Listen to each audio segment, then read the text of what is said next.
જય ધારનાથ દાદા। અમારા ગામમાં જે ધારનાથ મંદિર છે એના તમને દર્શન કરાવું અને એનો થોડોક ઇતિહાસ કહું કે કેટલા વર્ષ જૂનું છે મંદિર અને કઈ રીતે સ્થાપેલું છે એ બધું તમને કહું। અમારા ધારનાથની જગ્યા છે ફરતી અને આપણે પહેલાં લાગી લે મહાદેવને પગે મંદિરમાં જઈને અને મંદિરમાં જઈએ આપણે જય મહાદેવ બેલ વગાડી અને આપણે મહાદેવને પગે લાગલી। જય ધારનાથ દાદા હવનું સારું કરે। આજે મંદિરની સેવા પૂજા જે આપણા મહેશ બાપુ કરે છે અત્યારે અને પહેલાં એના પપ્પા કરતા હતા જે મહેશ બાપુ અને આ બાજુ હનુમાન દાદાને પગે લાગી લઈ અને આ બાજુ આપણે ગણપતિ બાપાને પગે લાગી લઈ। પછી આપણે તમને શિખરના દર્શન કરાવી લઉં કેમ કે મંદિરના શિખરના દર્શન મહત્ત્વના હોય છે અને આ ફરતી અમારી જગ્યા છે ધારનાથની એ તમે જોઈ લો। અને આ બાજુ રહેવાના ઉતારા છે અને આ બધી સમાધિ છે પહેલાંના બાપુની બધાની જ્યાં જે સેવા પૂજા કરતા હોય એની। અને આ મંદિર અમારે 200થી વધારે વર્ષ જૂનું છે આ મંદિર સ્થાપેલું છે અને તમને પાછળે બતાવી દઉં પાછળે જોવા જેવું છે। નદી આવેલી જાય અમારે ધાતરવડી ત્રિવેણી સંગમ નદી આવેલી જાય કુંડ છે બધું આપણે જાય પાછળ અમે ઉપડ્યા પાછળ પાછળ જોઈ લો નજારો બધો કુંડ છે નદી આવેલી જાય। અને જે અમારે મેન શિવલિંગ છે ને જ્યાં મંદિર સ્થપાણું એ શિવલિંગના તમને દર્શન કરાવી દો પાછળ જઈને જે નીચે છે જે તમે જોઈ શકો છો સામે છે આપણે ના જઈ આ છે જે મેન શિવલિંગ જય ધારનાથ દાદા। આ શિવલિંગ છે અને ફરતું જોઈ લો નદી છે પાછળ ઊંટ છે એટલી જગ્યા છે ફરતી બધા આવે છે અહીંયા બધા બાજુના ગામથી સિટીમાંથી। અને આની એક એવી પરંપરા કહે છે કે જ્યાં પહેલાં ગોવાળો ગાયું સારવા આવતા ને બધી ધાર હતી જંગલ જેવું અને એ ધારમાં એક ગાય કાયમ દૂધ વરહાઈ દેતી અને ગોવાળ સાંજે ઘેરે જાય કે ત્યાં દૂધ કાંઈ કરે નહીં ગાયને દોવા બેસે પછી એને ધ્યાન રાખ્યું ગાય કરે છે હું પછી ગાય ત્યાં ધાર ઉપર દૂધ વરહાઈ દેતી ને ત્યાં એણે ખોદ્યું અને ખોદ્યુંના જે મહાદેવ છે પ્રગટ થયા છે ત્યાં શિવલિંગ નીકળી અને આ મંદિરની સ્થાપના એ રીતે કરેલી છે। 200 માથે વર્ષ થઈ ગયા 250 આજુબાજુ વર્ષ હશે આ મંદિરના એ રીતે બધું છે મંદિરની સ્થાપના થયેલી। અને તમે જો આ પ્રસિદ્ધ જગ્યા છે અમારે બધા માનતાઓ કરે છે અને નદી આવેલી જાય આ ફરતું જંગલ જેવું હતું અત્યારે સારું છે બધું।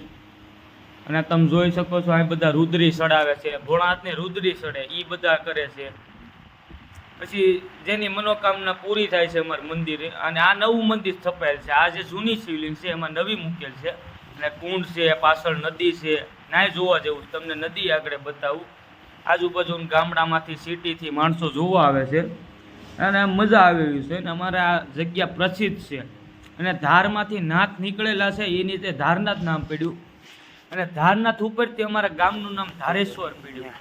હવે તમને પાછળ બતાવી દઉં નદી કુંડ છે કુંડમાં ઓટોમેટિક ગૌમુખીમાં પાણી આવે છે એ તમને ક્યાંથી આવે છે હાલો પહેલાં આપણે જઈએ પાછળ નદી બાજુ ન્યાય પાણા છે બધું જોવા જેવું છે તોય ઘણા પાણા ઓછા થઈ ગયા છે તોય મજા આવે એવું છે। આ જોઈ લો નજારો અમારા મંદિરની પાછળનો અને શ્રાવણ મહિનો એટલે માણસો અહીંયા હોય જ તે ભરચક અમારે અહીંયા મેળો ભરાય શ્રાવણ મહિનામાં। અને હું નાનો હતો ત્યારે અમારી જેવડા છોકરા બહુ બધા આવતા નાવા અને એવું બધું અને મજા આવે એવી જગ્યા છે। આપણે થોડાક પાણા ઉપર ચડીને તમને બતાવું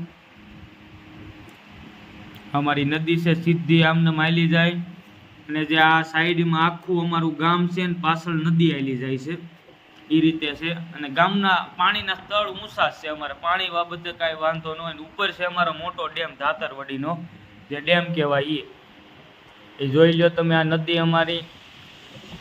અને આપણે હું તમને એક પીપળો બતાવી દઉં ન્યાય મજા આવ્યું છે મંદિરની એક્ઝેક્ટ પાછળ છે ડાબી સાઈડ ત્યાં આપણે જઈએ।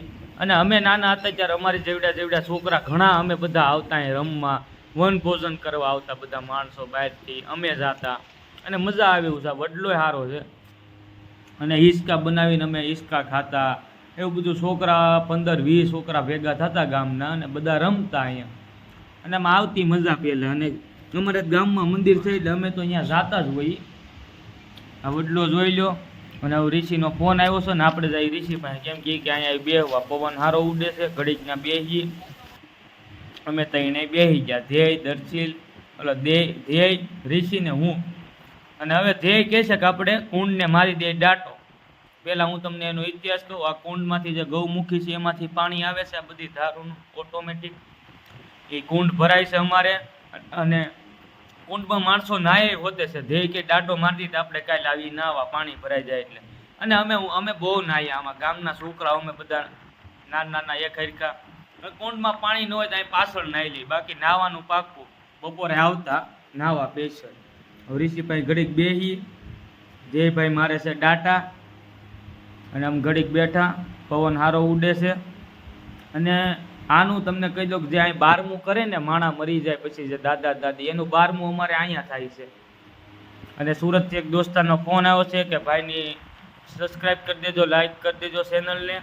અને હાંસ પડી ગઈ છે ને હવે જાય ઘર તરફ, કેમ કે અમારે અહીંયા સિંહ બધા, એને પાણી પીવાનો ટાઈમ જોશે, એને ટાઈમ જોશે નીકળવાનો, ને અમે જાય ઘર તરફ, કેમ કે અમારો ટાઈમ થઈ ગયો છે. મંદિરના દર્શન કરીને અમે નીકળી ગયા ઘર તરફ. અને બારે તમને બતાવી દઉં કે અહીંયા અમારે બધો મેળો ને એવો બધું ભરાય છે શ્રાવણ મહિનામાં. અને મજા આવી જગ્યા છે. અમારે ધારનાથ મંદિર પ્રસિદ્ધ જગ્યા છે, જોઈ લો અમારે ધારનાથની. જય ધારનાથ.